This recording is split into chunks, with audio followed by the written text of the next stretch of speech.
having concluded the first part of simple machine and learned about the basic terms that we use when discussing machine, we are going to look at this question in application of some formulas that we established in part 1, okay? Now, to learn more about the part 1, upon which these questions we are going to treat in this video lesson is based on, you can click on this info link and it will take you to that lesson. Very important to take that lesson so that you can learn about the formulas we are going to use in solving this question. So welcome to the GMAT 41's channel as we play with what we've got in the questions here. A machine has efficiency of 75% and is used to lift a load of 1000 Newton. Calculate the effort put into the machine if it has a velocity ratio of 4. So in this question we are calculating the effort given that the efficiency of the machine is 75% and it is used to lift a load of 1000 Newton. The velocity ratio has been given to us. So one can say that efficiency is equal to 75%, because 75% is 75 over 100. Then we have the load to be equal to 1000 Newton given. Then we have the velocity ratio given to be equal to 4. We are looking for the effort that is applied, that is imputed into the machine, we don't know. Now recall that efficiency is equal to mechanical advantage divided by velocity ratio times 100. Now looking at the information given to us here, we have the velocity ratio. Now we don't know the effort, we are given the load. It's important for us to know that load is inside mechanical advantage, because mechanical advantage is load divided by what? Effort. So what does that mean? Simply, we have to know the mechanical advantage of this machine. Then from that mechanical advantage value, we can now get the effort. Substituting, we have 75 divided by 100. Remember, I stated that once efficiency value has been given to you, there is no need of multiplying by 100. I mentioned that in that video, this info link I displayed, okay? So, for that reason, this is going to be equal to mechanical advantage divided by velocity ratio. This 100 will no longer be used to multiply. It's going to come under this efficiency. I only wrote out this formula just for you to know generally the efficiency formula. Now the velocity ratio is equal to 4, so we can actually substitute 4 for velocity ratio. And so with this, if you reduce this term, you might decide to do that. 25 can go here, you have, guess, 3. And then if you divide this, 25, you should have 4. Okay, you should have 4. And looking at this, since on the left hand side you have 4 in the denominator, on the right hand side you have 4 in the denominator, you have just one term on the left, one term on the right. These 4s can cancel out. It's just like multiplying both sides by 4. If you multiply here by 4, multiply here by 4, the 4 will cancel the denominator. Or you can say simply divide through by 4. The 4s will divide through. So we'll be left with 3 equal to mechanical advantage. So we conclude that mechanical advantage is equal to 3. Now that I've found my mechanical advantage, all I have to do is now solve for effort. Recall that mechanical advantage is equal to load divided by effort. And now I know my mechanical advantage to be 3. If I substitute, this is going to give me 3 equal to the load is 1000, then divided by the effort which I am looking for. If you cross multiply, you will have 3e equal to 1000. Therefore, making effort subject to the formula, you divide through by 3. The effort is now going to be equal to 1000 divided by 3. 1000 divided by 3 is going to be equal to 333. And then in decimal point, you have 33 Newton. So this tells us simply that the effort that is going to be applied to this machine so as to overcome this load of 1000 Newton is going to be equal to 333.33 Newton. This is how cool you solve this question on the board. And I hope you enjoyed this, right? If you're yet to subscribe to the GMAT 41's channel, please kindly hit the subscription button. And don't forget, I invite you and encourage you to become a channel member. Below this video you have a join tab. Click on that join tab. And I urge you to select either the platinum or the diamond level. Support this channel to become a member of the channel, and you gain much more benefits, even to include prioritizing your comments, giving quick response to your questions, giving you access to many other video lessons that are specially for our channel members. If you are a UNIZIK student, alright, you can contact GMAT 41 to join our physical tutorial on campus inside UNIZIK. Like I said, you can always contact GMAT 41. You have this number showing on this screen to get information about our physical tutorials and of course, the venue. And are you preparing for JAM? Remember, the GMAT 41 got you. In Awka, Anambra State, at IDK, we have our physical lesson center for JAM and WAEC students. You can locate us at IDK in order to join our physical JAM lessons and WAEC lessons as well too. Alright, let us move on to the second question, okay, and see what we've got and how we solve that.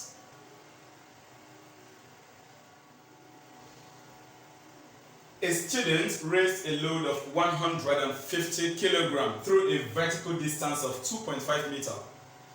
If the efficiency of the machine is 60%, the work done in joules by the student is, now we are required to take acceleration due to gravity g as 10 meters per square second.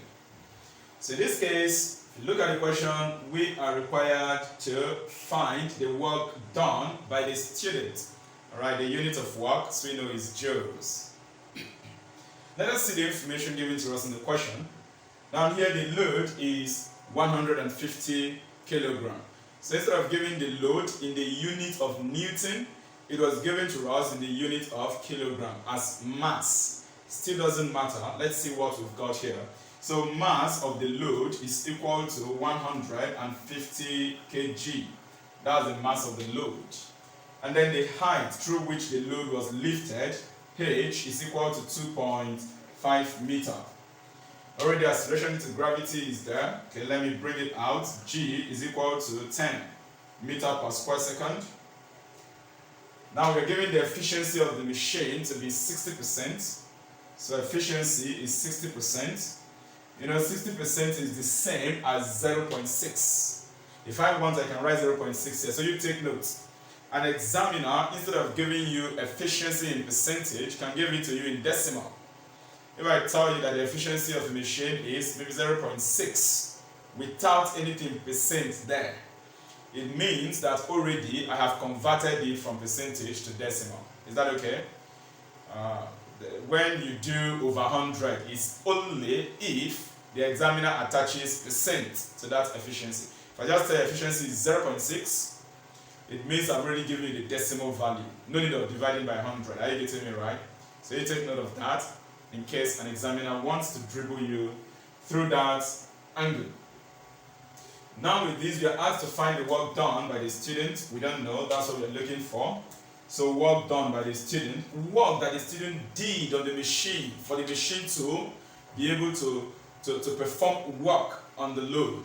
And that work is input work. In the part 1 of simple machine, upon which these calculations are based, right? I explained all those details. Make sure you take that lesson. I've already showed you the info link to that. Towards the end of this lesson, I'll also display the end screen for you to just click on it and it will take you to that lesson. So this is work inputs. We don't know.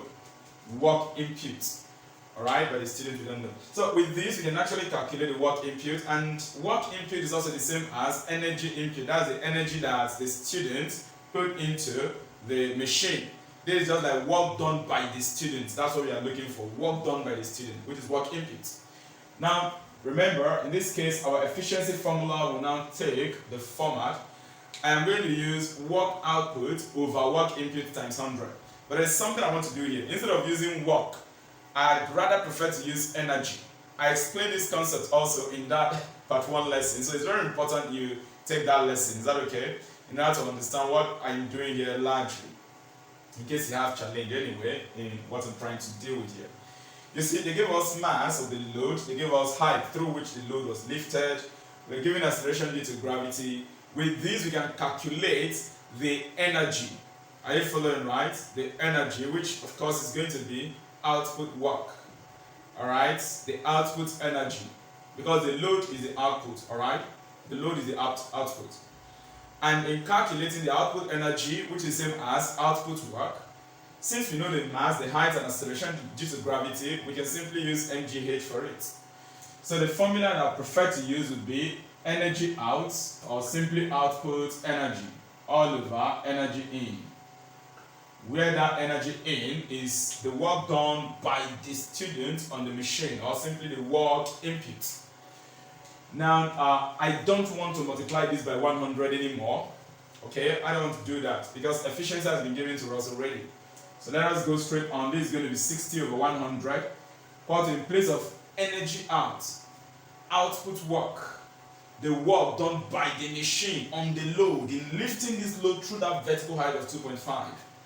I'm going to use the potential energy formula, which is mgh. Okay, and then I'm going to divide this by, in place of this energy in now, I will now write work done by the student or work input. So this is what we are expecting to use.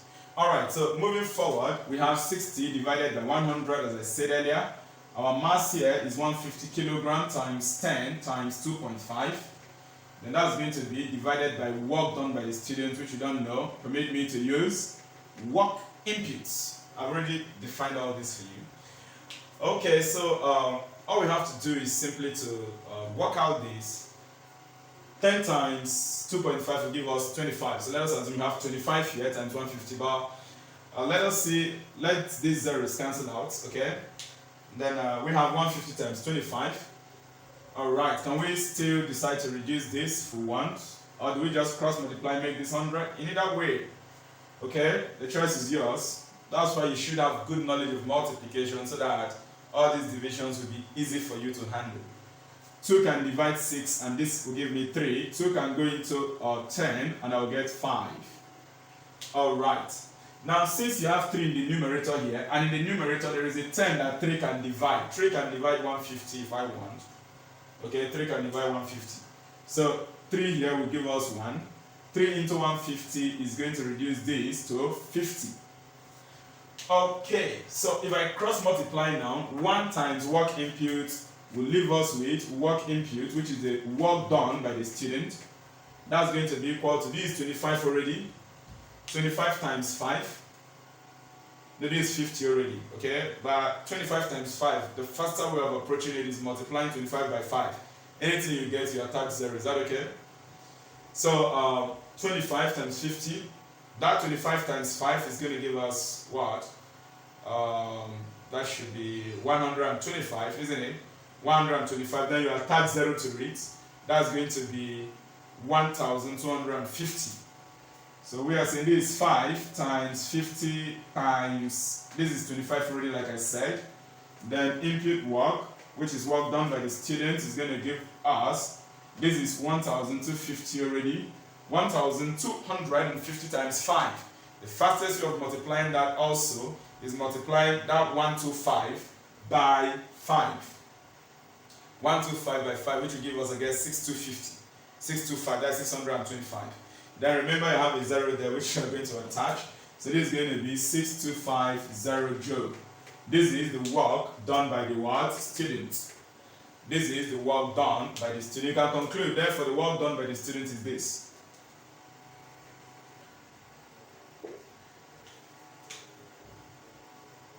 And I hope you understand this calculation, right? Good. These 2 questions are just simply to apply the key concept of the study of simple machine as we treated in our previous class, mechanical advantage, velocity ratio, and efficiency. Okay, so make sure you take these lessons. If you have any question, you can make this up in the comment section, and I will be there to respond. However, like I said, to prioritize your comment, please become a channel member, okay? Click on the join tab below this lesson, this video, and then select the GMAS 41's Platinum or Diamond level, like I said, in order to gain much more benefits. I'll be seeing you in part 2 of Simple Machine, where, like I told you from part 1, we are going to look at types of machine and their velocity ratios. And don't forget, in part 3, we're going to deal with further calculations. We'll see you in my next class. Until then, remember to take your studies seriously.